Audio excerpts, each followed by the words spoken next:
Let's stand for the Pledge of Allegiance. I pledge allegiance to the flag of the United States of America and to the republic for which it stands, one nation, under God, indivisible, with liberty and justice for all.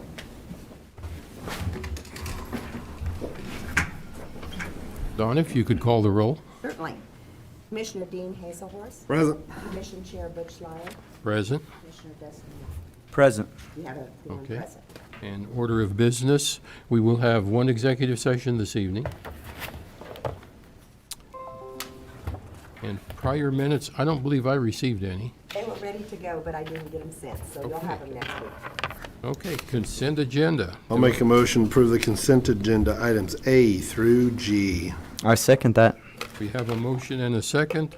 All in favor, say aye. Aye. Motion passes 3-0. Issues from persons not on the order of business. Donna, did you want to address anything regarding that?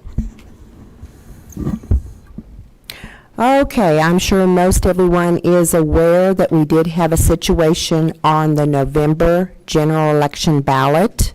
I want to apologize with that, but we are working through it.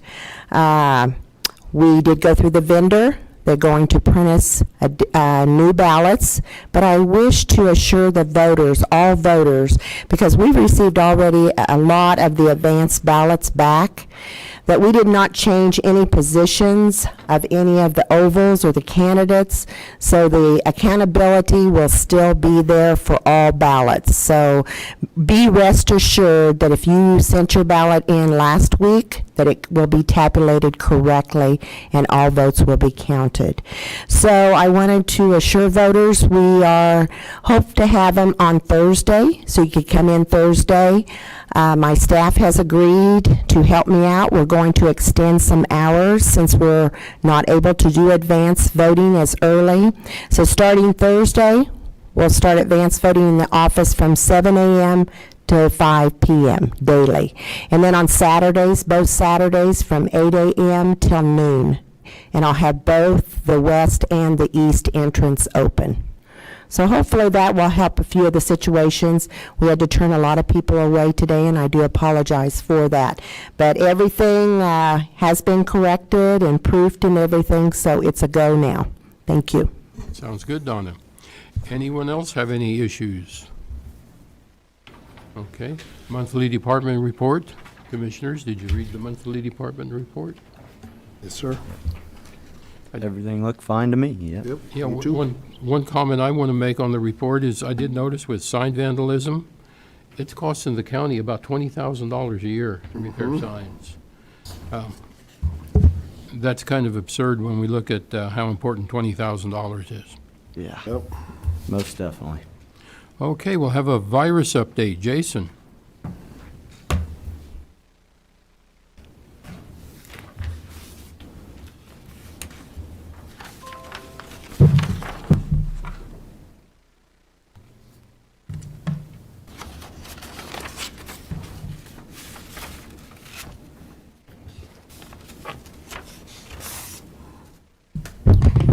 Good evening, Commissioners. Jason Kennedy, Ellis County Health Services Director.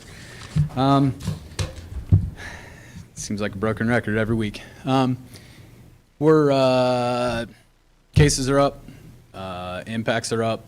You see it in the news media. It doesn't matter whether you're liberal or conservative. Both media or both news stations say the same thing. Cases are up nationwide. Cases are up worldwide. They're calling second wave, third wave, fourth wave, whatever you want to call it. Ellis County, we're actually flat. We've been consistently flat for a couple weeks, 3 or 4 weeks, and we're down from our peak, which was back back on 9/11-ish, somewhere around in there. So as you see, the 2-week cases per 100,000, our peak was 1,236 cases per 100,000, which is a metric they like to use nationwide to kind of compare yourself to other significantly larger and smaller municipalities. We stand at 539 is our 2-week cases per 100,000.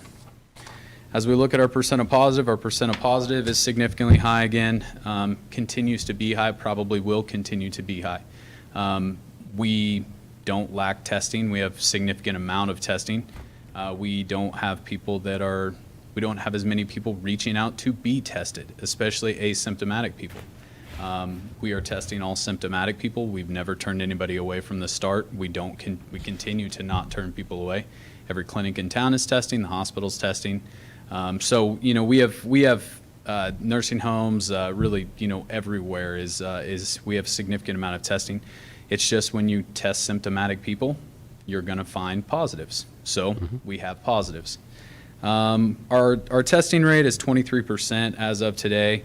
It's not our highest peak, but it's around that 25. I think we did peak out at like 27-ish at one point, but so we're down from that a little bit, but we're still in the 20s. As you can see, we've been there since really for about 2 months. We've been over that 20% mark. New cases per day, the 7-day average, so what the city's looking at for a metric for the mask mandate. We do stand at 13 still today. We've been flat on that number for the last couple of weeks. That number is trending slightly upward, but I think it will just continue to be kind of around that 13 mark for quite a while. As we see flu season coming on, people are going to be more symptomatic. They're going to seek out medical care. They're going to have COVID. So we're going to see cases continue to go up. We'll see that number probably not significantly higher than what it is, but it will stay consistent, at least for the foreseeable future. Our peak was 29 on that. Now, as we look at statewide data, which I was going to go over last time when I was here, hospital capacities become kind of a hot topic item again. You see them pretty much every morning. I hear about hospitals are at their brink, things like that. If you look at the Kansas data, we have 5,329 inpatient beds available.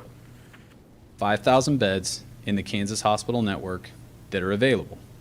We have 82% of our ventilator capacity is available. 43% of our ICU bed capacity is available. That's not surge capacity, that's normal day-to-day operational capacity. We have 5,300 beds, 43% of the ICU beds are open, and 82% of our ventilators are still available. We have ventilators used on COVID patients. There's 39 in the state of Kansas currently, and ICU beds used on COVID-19 patients. There's 81 current ICU beds in the entire state of Kansas that have COVID patients in them. If you look at Ellis County, we stand at 8. That's the Ellis County number of patients that are hospitalized, not the patients that are in the ICU, patients that are hospitalized from Ellis County. Now, the last number I want to talk about is the number that it's not ever the fun one to talk about. As we look at statewide data, it's deaths. Deaths are hard to talk about statistically because to the individual, to the family, to the community, that death is an impact.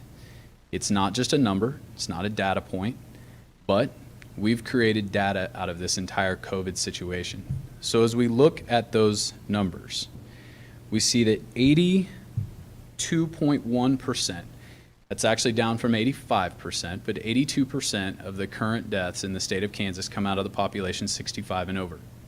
Normal yearly mortality, all-cause mortality for the state of Kansas, 85% of deaths come from the population 65 and over.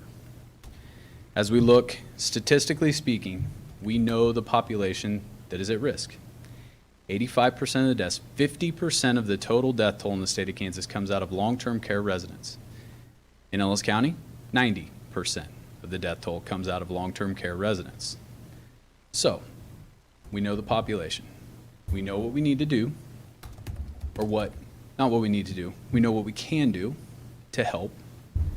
Every person has been educated for the last 10.5 months on measures that they can personally take to lessen the impact to the family, to the individual, to the community.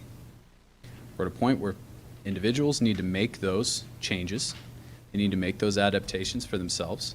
And if you care for a loved one that's in the population 65 and over, especially those with pre-existing medical conditions, make even better choices to protect yourself and them. Long-term cares are doing a phenomenal job. This is not to say that they haven't done their part, because they have. And the residents inside the long-term care facilities have gone above and beyond to even do more than their part. They have been locked up, away from their families for 10.5 months. The untold psychological harm of that, and it's no one's fault. It's nobody to blame. It just is where we're at. So, as we look at moving forward with COVID in our community, we're at least a year away from any effective vaccine for the population 65 and under. COVID is not going anywhere. People need to make decisions for themselves, how to protect themselves and those around them. Any other questions for me as far as numbers? I just have a few observations. You know, as we look at data, I think that it's important to consider statistics in a way that you look at them extremely critically, and the death one, like you said, is one of the hardest ones to try to compute and understand. But if you bring that back up, it looks like 33% of the deaths of COVID-19 in Kansas are above 85 years old. I think it's important to realize that there are not nearly as many people alive over 85 years old as there are people alive between 65 and 85, and the age of 20 to 45. And so it's taking a significant toll on people 85 plus years, even up to 75 plus years. You're over 50%, over 60% of your total deaths are in that range. And because of mortality, when you get older, you got a lot more chance of dying, and therefore there's not as many people that are in that age range. So what already looks bad is even worse when you consider how many people actually exist in that age range. One thing I wanted you to hit on for me, Jason, we had a concerned citizen that sent us a few things about something that you had apparently already reached out about, which is the cycle thresholds for how they're testing our swabs and how they're getting positive tests. I'm glad you replied where we could see that reply. I think people should know that whenever you email all three of us commissioners, we can't reply to that thread in a reply all type manner, because we're not supposed to be able to communicate with each other about county politics outside of meetings. But Jason's able to, and Jason replied to the thread and has been reaching out to try and figure out these thresholds of how we test for COVID-19. Have you gotten any answers from any of those labs yet? It's COVID, there are no answers. There's no good answers. There's no right answers. So the cycle threshold is basically the number of times that they amplify the sample. So with the PCR testing is polymerase chain reaction. So the number of times that they amplify that testing sample, and then they take a sample out of it. If it has COVID, then they call it a positive test. So the cycle threshold is that number of amplification processes. A higher cycle threshold generally means less amount of viral material. Lower cycle thresholds generally mean higher amounts of viral material because it took less amplification processes to find it. So with the cycle threshold, the hard part is each manufacturer, each testing type, there's hundreds, whatever. I don't want to make up a number. I don't know how many there are. There is a lot of different companies doing PCR testing.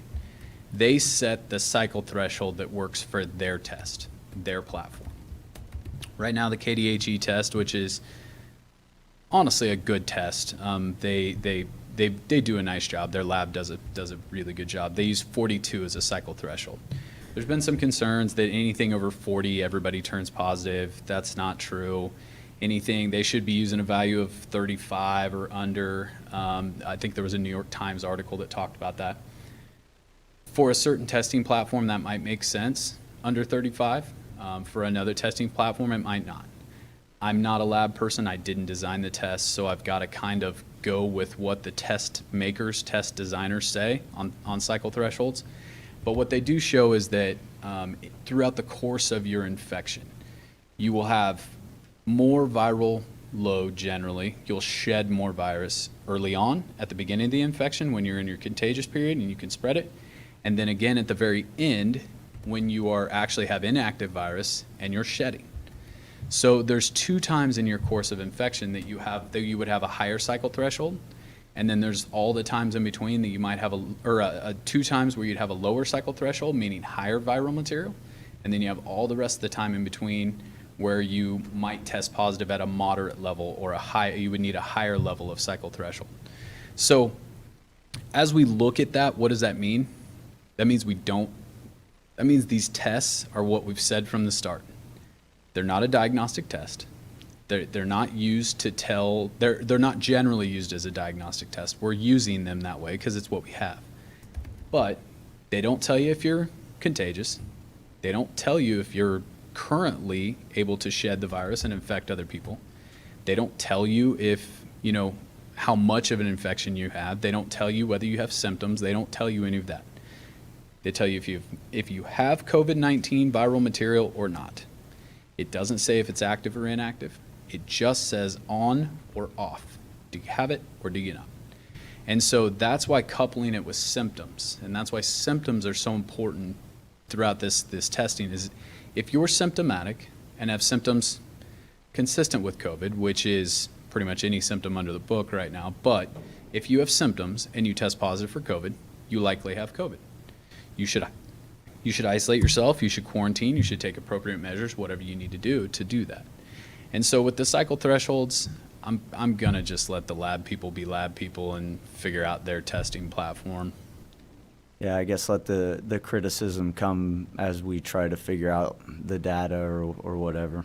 It's, at some point you gotta trust that it's somewhere in the chain you're getting good information, and so I guess I'm gonna trust the lab people that they designed the test, they picked the right value. So the next observation is something you alluded to, and that's the flu season, and how the mitigating measures that we're taking for COVID-19 might positively affect our flu outcome this year in terms of, especially in school-age kids who aren't necessarily affected so harshly by COVID-19, but maybe the flu can obviously make rounds all the time through school systems.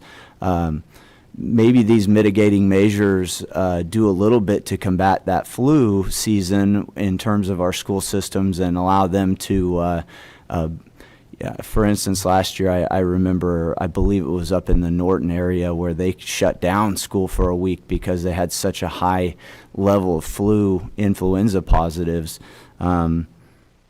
I guess that's just an observation from me that maybe these mitigating measures that we've taken for COVID-19 could help us get through a relatively less intrusive flu season. It seems to be the case. Is that how the flu spreads too? That'd be great. It's they're both single-stranded RNA respiratory viruses. So what works for one hopefully would work for another. I do think there's been some minor studies out of the other hemisphere that has their flu season before ours. They are seeing a reduction in their flu season, but like every other study that I've seen through COVID times, it's generally not peer-reviewed. It's generally a small cohort population, and we like to change everything we do based on that single-point reference study. And so I probably wouldn't hang my hat on the data I've seen from there, but I won't put Butch on the spot, but I mean, for 35 years, 40 years, wash your hands, don't touch your eyes, nose, or mouth. That's what we've been telling kids in school. That's what we've been telling everybody during flu season. So hopefully with the big push in education and everybody understanding those measures, hopefully we'll see a reduction in the flu season, which would definitely help us out. I think the good news from what you gave us is that it looks like it would take a considerable uptick in the higher age range of our population to really test our healthcare system in Kansas. Looked like there was quite a bit of available space in our hospitals to help take care of those people. I don't want that to happen. I don't think that will happen, but it would take a considerable amount of case to stress our healthcare system, which is the best healthcare system in the world because we fund it so heavily the way that we do as a society. Yeah, I think I can only speak for my experience with Hayes Med, but they've done a phenomenal job through this. I think every hospital across the country likely has done the same thing. They've dealt with untold burden and stress and everything else for their employees and their system, and so I think they're as prepared as they possibly can be, and I think they understand that we all have a job to do, and I think they'll do a phenomenal job at it, and that's really the hospital network across the country. I think you might see certain facilities around the nation that experience stress due to whatever's happening at that time, but we got to remember that the hospital network is countrywide. It's a lot of facilities with a lot of beds and a lot of great providers and a lot of really smart people that we should let them do their job. Let doctors be doctors. So I know that the school board is meeting, it looks like in about 10 minutes. I think they want you at that. We talked earlier this morning. Is there anything that they've reached out to you about what they need from us in order to decide for these K-12 school-age kids as far as what we should change from our health department and the potential of changing our orders to recommendations? I feel like the best way to fight this virus is not necessarily forcing society into anything, but letting them know that we're fighting a battle together, and these are all the best ways that they can help in that battle, and then allowing them to decide amongst their organizations, whether it be USD 489 or a company as small as mine. What best way can you battle this and help us get through it, not just for health, because I've said it a million times, I don't think that hypochondriacs should run society, but for mental health, for financial health, for all the things that matter, because we're not just fighting a virus, we're fighting all those things because of the virus. Have they reached out to you to say anything they need from us? We'll meet with them tonight. The surest way for us to all fail as a community is if we all fight each other. So I'm going to help them do what we need to do to impact children. We have some great data out of our schools showing that there really is not any community spread inside the buildings. So we're going to work with the school board to hopefully make a few changes there. They haven't really asked for anything from us. We will continue to follow KDHE guidance with quarantine isolation like we have. We'll continue to make notifications. We'll continue to do contact tracing. We'll continue to do everything we can to keep the community safe. And we'll work with them to see what their data looks like, what we can do to all partner up or work together to move forward. And keeping these kids in school, we all understand that K through 12 education is extremely important, not only for the children, but for the community. It stabilizes the community. It allows for parents to work. It allows for the community to move forward. Education, sports, all of that stuff is extremely important to a strong, vibrant community. So we'll work with them to see what they've come up with and help them out how we can to make sure that we're creating safe areas for parents, teachers, educators, staff, janitorial staff, volunteers. I mean, there's a lot of people in this building. We have a tendency to focus only on the fact that kids aren't necessarily impacted, thankfully, but we do have certain populations that are, and so making sure that we're creating safe environments for everybody is what we want to do. Well, I think our eyes and ears are open to anything that they need from us as far as what they feel is best for the kids, for the family, for the community. I can't imagine having school-age kids right now and getting a call that there's, my third grader has to stay home for 14 days. So I think that they've definitely got to hash through that and figure it out. That's why they were elected to the chairs they were to take care of our schools. But anything they need from us to help in that, I'm happy to do it. I don't think that they're getting together to talk about making it worse or harder on anybody. So hopefully they can come up with some good ideas to alleviate this. No, there's probably two of the saddest stories of COVID that I've seen in 10.5 months. The first one was a group of long-term care residents that were picketing in front of their long-term care residence to open the place up to see their family. Right. And the second one was a letter from a girl from one of our K through 12 schools whose mom actually reached out to us. The daughter had been in quarantine now for like her third time, still hadn't had COVID, had been out of school for 7.5 of the 9 weeks.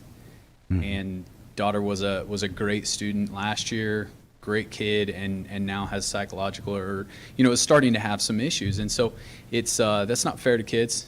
Nothing is fair of COVID though, but it's not fair to the community, the things that we've had to do, for lack of a better word. So, creating safe environments, making sure the kids are safe, parents are safe, making sure the community's safe, making sure that we do our part is what I want to do.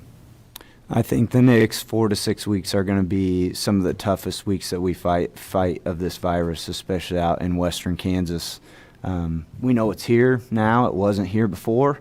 And so economically, socially, mentally, I think it's going to be tough. As far as sad stories, I know of one of the school districts in Kansas who I believe had 2 suicides among K-12 kids and 1 amongst faculty.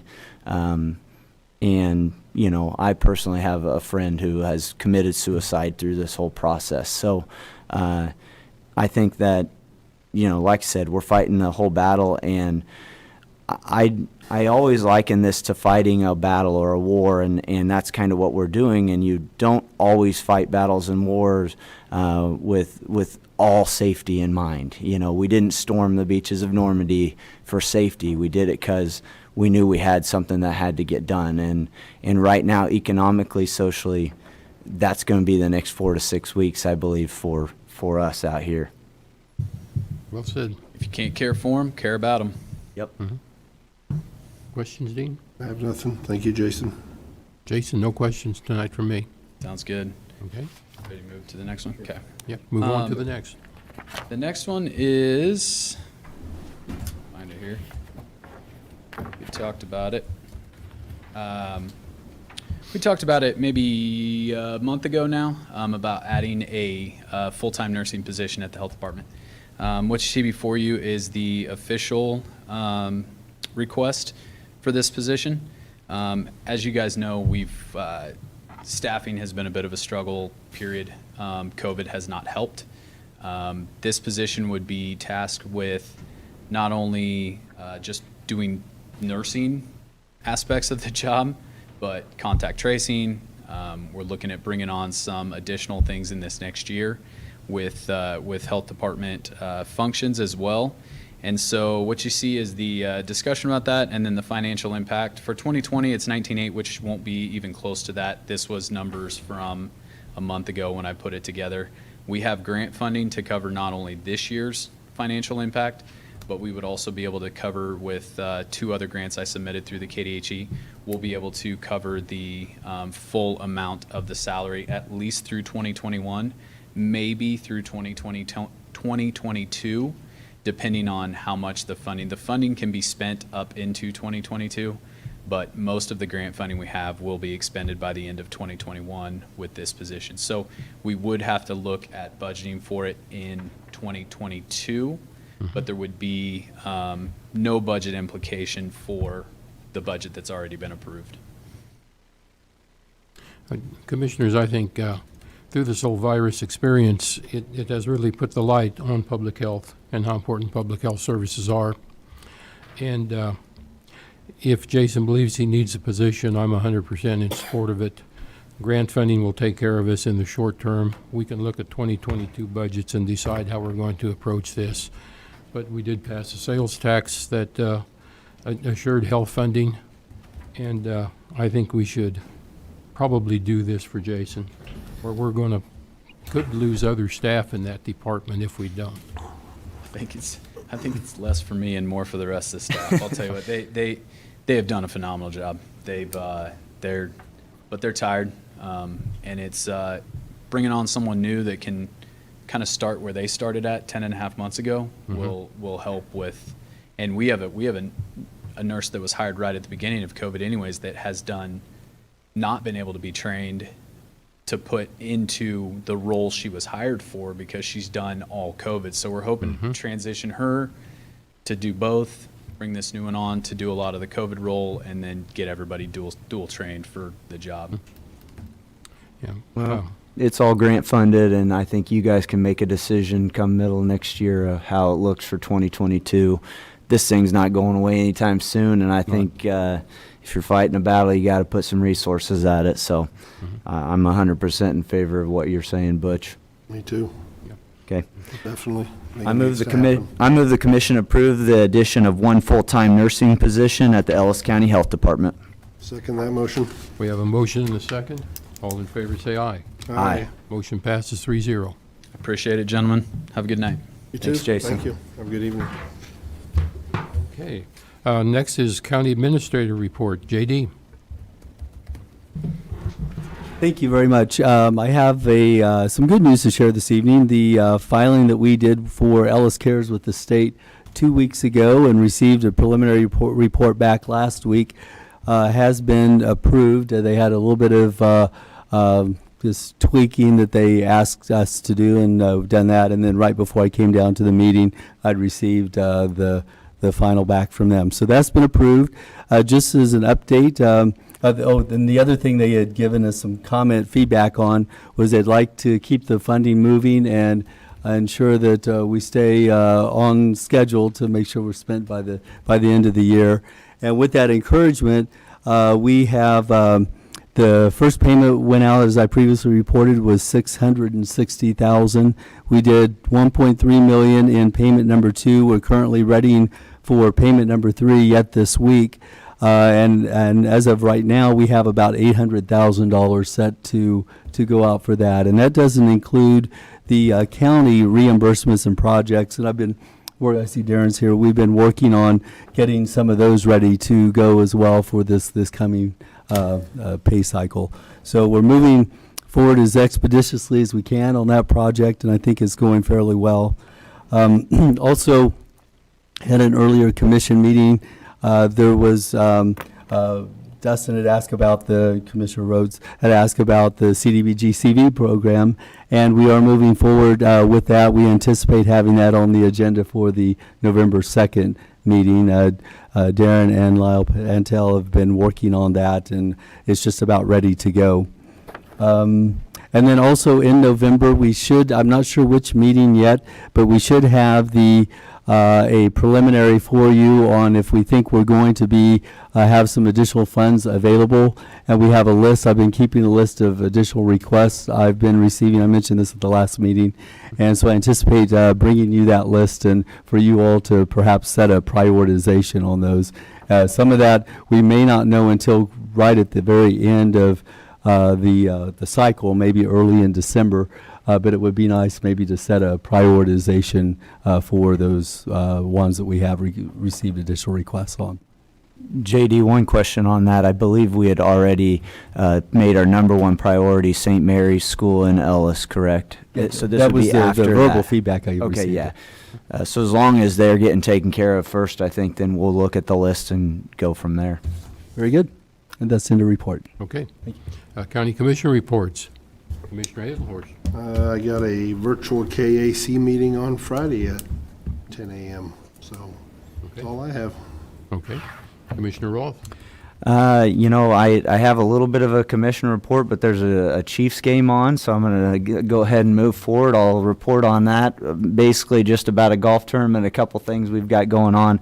Nothing particularly pressing county-wise, so let's get to executive session and figure out the Chiefs.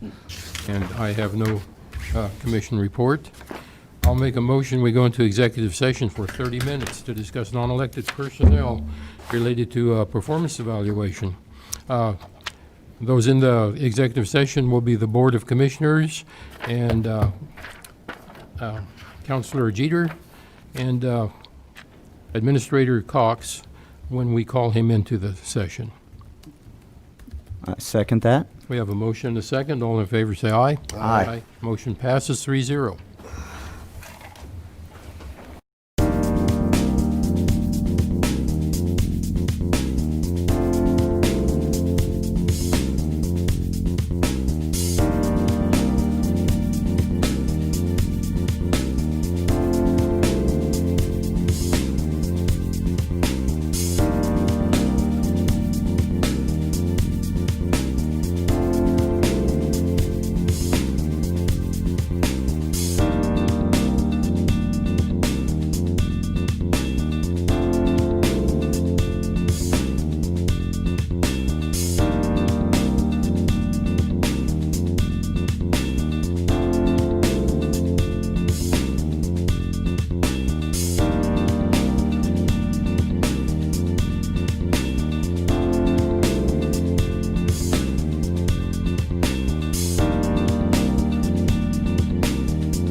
they didn't lock us out.